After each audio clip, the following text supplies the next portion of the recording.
কি নিয়ে ভিডিও বানাবো এইটা অর্থাৎ কন্টেন্ট খুঁজছিলাম, খুঁজতে খুঁজতে হঠাৎ করে সামনে এই খবরটা চলে আসলো। এইচএসসিতে ফেল করেছে 5 লাখেরও বেশি পরীক্ষার্থী। তো এইচএসসি হলো হায়ার সেকেন্ডারি স্কুল সার্টিফিকেট।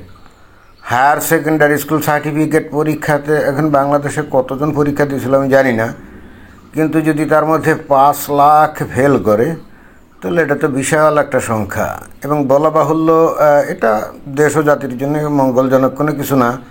আবার অন্যদিক থেকে হিসেব করলে মঙ্গলজনকও বটেই, কারণ এগুলো ফেল টেল করার কারণে মনে করেন যে এই শিক্ষিত বেকারের সংখ্যা কিছুটা হলেও কমবে, কারণ এরা পাশ করে বেরোলে কলেজ বিশ্ববিদ্যালয়ে ভর্তি হতো এবং পাস টাস করার পর চাকরি বাকরি হতো না। তো এই জায়গা থেকে যদি ফেল হয়ে যায় অনেকে আর পড়াশোনা করবে না, তারা নানা রকম পেশায় চলে যাওয়ার চিন্তাভাবনা করবে, আয় উপার্জন কীভাবে বাড়ে এরকম হতে পারে। আবার হয়তো কিছু দ্বিতীয়বার পরীক্ষা দিলে দিতেও পারে, বাট ওইটা আমার ফ্যাক্টর না। আমার ফ্যাক্টর হচ্ছে, অর্থাৎ আমার মূল বিবেচ্য বিষয় হচ্ছে এই যে 5 লাখের বেশি পরীক্ষার্থী ফেল করছে। তো আমার প্রশ্ন হচ্ছে যারা পাশ করছে তারাই বা পাশ করলো কী করে? আমার প্রশ্ন হচ্ছে এটাই যে 5 লাখ পরীক্ষার্থী ফেল করেছে ওকে, বাট যারা পাস করছে তারা পাস করলো কী করে? পাস করার তো তারা কথা না, কারণ বর্তমানে যে অন্তর্বর্তীকালীন সরকারের সময়ে আমরা যেগুলো দেখছি গত 5 আগস্ট 2024 সালের পর থেকে বাংলাদেশে কোনো লেভেলের ছাত্র বা ছাত্রী পড়াশোনা করে অন্তত আমার তা মনে হয় না। এদের কামকাজ হচ্ছে রাস্তায় গিয়ে আন্দোলন করা অথবা আড্ডা পিটানো, এবং এই যে স্কুল কলেজ বা বিশ্ববিদ্যালয় এখানে হয়তো নামকাওয়াস্তে ক্লাস হয়, শিক্ষক হয়তো রুমে যায়, ক্লাসে যায় পড়াতে, কিন্তু ছাত্রছাত্রী সেখানে হাজির থাকে না।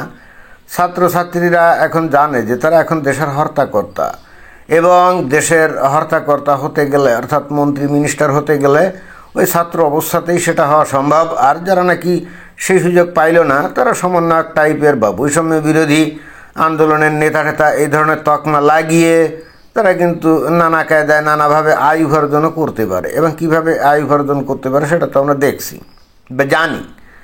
তো মানুষজন মানে ছেলেপেলেরা লেখাপড়া করে কী জন্যে? লেখাপড়া করেই তো ভবিষ্যতে চাকরি বাকরি করবে, আয় উপার্জন করবে, এই উদ্দেশ্যেই তো। তো ওরা যদি লেখাপড়া ছাড়াই যদি সে আয় উপার্জন করতে পারে তাহলে লেখাপড়া কী কামে মানে কী জন্যে করবে? করার তো কথা না, তাই না? বাংলাদেশে গত 14-15 মাসে ভয়ঙ্কর ঘটনা ঘটে গেছে। সেটা হলো যে গোটা একটা প্রজন্মকে পুরো ধ্বংস করে দেওয়া হয়েছে, যারা কিন্তু লেখাপড়া ছাড়াই বেড়ে উঠছে, এবং এরা কিন্তু ভবিষ্যতে একদিন বাংলাদেশের নাগরিক হবে, যাদের পেটে কোনো বিদ্যা নাই কিন্তু মুখে চাটাং চাটাং কথা। এই যে 5 লাখের বেশি পরীক্ষার্থী ফেল করেছে, তাই না? কিন্তু যারা পাশ করছে তাদেরকে একটা যদি বলা হয় যে তুমি ওই যে 3 দিনের ছুটি চেয়ে তুমি তোমার কলেজ প্রিন্সিপালের কাছে একটা চিঠি দাও তো যে তুমি অসুস্থ, তোমার 3 দিনের ছুটি দরকার বা 5 দিনের ছুটি দরকার, এরকম একটা সুন্দর করে চিঠি লেখো তো বাংলায়। ইংরেজির তো প্রশ্নই ওঠে না, এমনকি বাংলায়ও তারা এটা লিখতে পারবে না, এবং লিখতে গেলে যদি তারা টোটাল 50টা শব্দ লেখে তো তার মধ্যে দেখা যাবে যে মোর দ্যান 50% দেখা যাবে যে বানান ভুল। আর হাতের লেখা সেটা তো বলিহারি, ওই হাতের লেখা পড়তে পারে হেন কোনো লোক কিন্তু নেই। এমনিতেই এখন কম্পিউটার, ইন্টারনেট, মোবাইল ইত্যাদির ব্যবহারের কারণে মানুষ তো এমনিতেও লেখাজোখা তেমন করে না, খুব কমে গেছে লেখাজোখা, কিন্তু অনেক কমে গেছে। এই হেতু হাতের লেখাও তো ভালো হওয়ার কথা না, তাই না? আর বাংলাদেশে যে শিক্ষা সিস্টেম, ওই সিস্টেমে কেউ যে আসলে শিক্ষাটিকে অর্জন করতে পারে সেটা আমার মনে হয় না, এবং এই কারণেই দেখা যায় যে এখন যারা মাস্টার্স ডিগ্রি অর্জন করে বাংলাদেশে, এদেরকেও যদি ওই যে 3 দিনের বা 5 দিনের ছুটিতে একটা দরখাস্ত যদি ইংরেজিতে লিখতে বলা হয়, খুব কম লোকই সেটা পারবে।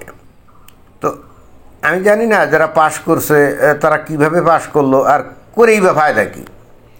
এরা তো লেখাপড়া কিছু জানে না, এমনি আবার ওই অনলাইন ইন্টারনেটের কল্যাণে হাতে মোবাইল ফোন ঘরে চ্যাটাং কথা বলে, নানা রকম দেখবেন যে তথ্য এটা ওটা, বা তাদের সাথে যদি আপনি কথা বলতে যান তাদের কথাবার্তা শুনলে মনে হবে যে আপনার 14 গোষ্ঠীকে তারা শিক্ষা দিয়ে দিতে পারে। এবং এই তরুণ প্রজন্ম, এদের না আছে কোনো জীবনের লক্ষ্য, না আছে কোনো জীবনের অর্থ তাদের কাছে। আমরা যখন ওই যে স্কুলে বা কলেজে পড়তাম তখন কিন্তু এক ধরনের মানে রচনা লিখতে হতো যে এইম ইন লাইফ অথবা জীবনের লক্ষ্য। তো এই ধরনের রচনা কিন্তু খুব গুরুত্বপূর্ণ ভূমিকা পালন করে মানুষের ক্ষেত্রে। যেমন একটা ছেলে যদি সে এইম ইন লাইফ লিখতে বসে লিখলো আর কি, ক্লাস 9 বা 10 হয়তো পরীক্ষা দিয়েছে, তো সে এখন লিখলো, তো লিখতে গেলে কি লিখবে? সে হয়তো বলবে যে আমি ডাক্তার হব, আমি ইঞ্জিনিয়ার হব, আমি আমলা হব, আমি ব্যবসায়ী হব, আমি শিক্ষক হব। আমার জানা মতে কেউ কৃষক হবে লেখে বলে মনে হয় না, বা রাজনীতিবিদ হব এই কথাও কেউ লেখে বলে আমার মনে হয় না। অধিকাংশই দেখা যাবে যে হয় শিক্ষক হব, নইলে ব্যবসায়ী হব, নইলে ডাক্তার হব, নইলে ইঞ্জিনিয়ার হব, নইলে উকিল হব, এরকম। তো একটা কোমলমতি ছাত্র বা ছাত্রী যখন এই কথাগুলো লেখে, এইটা কিন্তু তার ব্রেনে রয়ে যায় এবং পরবর্তীতে যখন পড়াশুনো সে কন্টিনিউ করে তখন কিন্তু ওই টার্গেটকে লক্ষ্য করে পড়াশুনো করে এবং পড়াশুনো মনোযোগী হয়। এটা কিন্তু সত্য কথা, পড়াশুনো মনোযোগী হয়। হয়তো পরবর্তীতে এদের মধ্যে অনেকেই হয়তো সেই কাঙ্ক্ষিত লক্ষ্যে পৌঁছাতে পারে না। যে নাকি ইঞ্জিনিয়ার হতে চাইছিল সে হয়তো ইঞ্জিনিয়ার হতে পারে না, কারণ সে ইঞ্জিনিয়ারিং কলেজ বা বিশ্ববিদ্যালয়ে পড়াশুনোর সুযোগই হয়তো পায় নাই, বা যে হয়তো মেডিকেল সায়েন্স পড়তে চাইছিল সেও হয়তো সুযোগ পায় নাই। কিন্তু ওই যে পায় নাই বলে সে যে একেবারে বিমর্ষ হয়ে হতাশ হয়ে লেখাপড়া ছেড়ে দিবে এবং আর কিছুই করবে না, বিষয়টা আসলে এরকম না। তখন লক্ষ্য কিন্তু একটু চেঞ্জ হয়ে যায়। যেমন ডাক্তার হতে পারলাম না, ইটস ওকে, সো হোয়াট, ঠিক আছে, আমি একজন ভালো শিক্ষক হব, আমি একজন ব্যবসায়ী হব, এরকম। অর্থাৎ এই যে এইম ইন লাইফ এই লেখার বিষয়টা কিন্তু খুবই গুরুত্বপূর্ণ। আমি জানি না এখন এই যে ইন্টারমিডিয়েট লেভেল অথবা এই যে এই মাধ্যমিক লেভেল আর কি, সেকেন্ডারি স্কুল লেভেল যেটা, এখানে বাংলাদেশে এখন এই রচনা লেখার চল আছে কি না, আর যদি চল থেকেও থাকে সেখানে এইম ইন লাইফ লিখতে গিয়ে কে কী লেখে আমি তাও জানি না। তবে আমি নিশ্চিত এখন যদি এই এসএসসি অথবা এইচএসসি লেভেলে এই এইম ইন লাইফ বা জীবনের লক্ষ্য এই ধরনের রচনা যদি লিখতে বলা হয়, আমি নিশ্চিত অনেক ছাত্র তারা বলবে যে আমি উপদেষ্টা হতে চাই। কারণ ওই যে পোলাপাইন কতটি আছে না যারা উপদেষ্টা হয়ে গেছে, অথবা লিখতে পারে আমি সমন্বয়ক হতে চাই। হ্যাঁ, এরকম লিখবে, কারণ এরা দেখছে লেখাপড়া শেষ না করে অথবা লেখাপড়া কোনো মতে শেষ করে উপদেষ্টা হওয়া যায়, সমন্বয়ক হওয়া যায়, চাকরির পরীক্ষা দেওয়ার দরকার পড়ে না, এবং অতঃপর 2 হাতে আয় উপার্জন করা যায়, চাঁদাবাজি করা যায়, দুর্নীতি করা যায়, কি যায় না? তো মানুষের এই যে লেখাপড়া বলি আর যাই বলি, এগুলো বেসিক্যালি তো আর জ্ঞান অর্জনের জন্য তো কেউ করে না। ওই যে চাকরি বাকরি অথবা ব্যবসা বাণিজ্য করে আয় উপার্জন করবে, এই উদ্দেশ্য নিয়েই তো আসলে লেখাপড়া করে। প্রকৃত ঘটনা হচ্ছে এইটা। আর হয়তো হাজারে 2-1 লোক হয়তো জ্ঞান অর্জনের জন্য পড়াশোনা করে থাকতে পারে, বাকিগুলো তো ওই বেসিক্যালি কেরিয়ার বিল্ড আপের জন্যই করে, তাই না? তো আমি খুবই আশ্চর্য হচ্ছি যে 5 লাখ ছাত্রছাত্রী ফেল করলো, ইটস ওকে, তারা ফেল করার যোগ্য, they deserve it. But my question is how the rest became successful, how did they pass, কীভাবে তারা পাস করলো? আমার কাছে কিন্তু এটা একটা জটিল প্রশ্ন। এবং তারপরেও যদি পাশ করেও থাকে তো পাশ করে ফায়দাটা কি? মানে তারা কি লেখাপড়া কি আসলে শিখছে? তারা তো কলেজে যায় নাই, তারা তো ক্লাসে যায় নাই, তারা তো পড়াশুনো করে নাই, তারা রাত দিন 24 ঘন্টা মোবাইল ফোন নিয়ে সারাক্ষণ টিভি করে। আমরা আমাদের ছোটোবেলায় বা আমাদের তরুণ বয়সে আমরা কি করতাম? সারাদিন হয়তো স্কুলে থাকতাম, কলেজে থাকতাম, তারপরে বাড়ি ফিরে আসতাম, বিকেলে খেলাধুলা করতাম, সন্ধ্যায় সাথে সাথে বই নিয়ে পড়াশুনো শুরু করতাম, তাই না? এটাই তো আমাদের লাইফ ছিল। কিন্তু এখন ছেলেপেলেরা কি স্কুলেও ঠিক মতো যায় না, আর গেলেও ক্লাস করে না, গিয়ে এখানে ওখানে ধান্দাবাজি করে বেড়ায়, তারপরে বাসায় ফিরে তারপরে কি মোবাইল ফোন নিয়ে পড়ে, তারপরে সন্ধ্যায় কিসের পড়াশুনো, কোনো কিছুই না, মোবাইল ফোন নিয়ে নাইলে বন্ধুবান্ধব নিয়ে আড্ডা রঙ্গ তামাশা করে, এটাই তো। আর টাকা পয়সার দরকার হলে মা বাপের কাছ থেকে যা কিছু পাইলো, আর না হলে তো চাঁদাবাজি তো আসি। তো তাহলে এরা পড়াশুনো কী কারণে করবে? অর্থাৎ পড়াশুনো করার পরে আয় উপার্জন করার যে বিষয়টা, তো পড়াশুনো কালীনই তো সেটা করা যায়। তাহলে এরা কী কারণে পড়াশুনো করবে?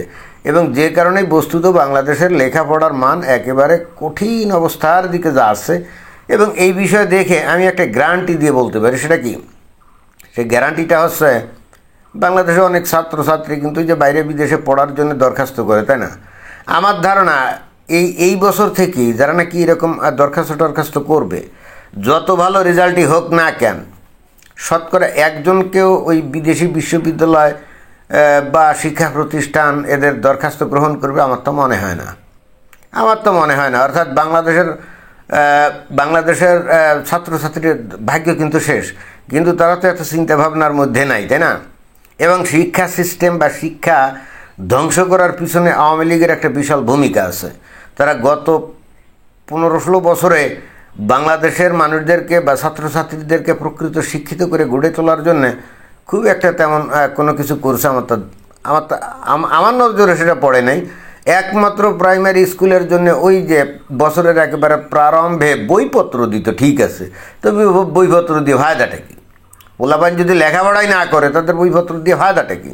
মানে বইপত্র দিলাম, এইটে নিয়ে লম্বা বলি গপসাইলাম, সো হোয়াট? মানে এটাতে ফায়দা কি? ওই পোলাপান যাদেরকে বইপত্রগুলো দেওয়া হচ্ছে এরা কি এইগুলো খুলে টুলে দেখে? আদৌ দেখে বলে মনে হয় না। তো যাই হোক, 5 লক্ষ ফেল করছে, এইটা নিয়ে অনেক হাহুতাশ, অনেক দুঃখ বেদনা এরকম দেখা যাচ্ছে। বাট আমার প্রশ্ন হচ্ছে, যারা পাশ করছে তারা কিভাবে পাশ করলো, আর পাশ করে আসলে তারা হবেটা কি, এবং দেশ ও জাতির জন্য তারা কি আদৌ কোনো কিছু দিতে পারবে ভবিষ্যতে? কারণ যেভাবে তারা মানুষ হচ্ছে, মনে হয় না দেশ ও জাতিকে কোনো কিছু দেওয়া তো দূরের কথা, বরং দেশ ও জাতিতে যা কিছু আছে সেটাই টিকে থাকবে কি না, এটাই কিন্তু বড় প্রশ্ন। ধন্যবাদ।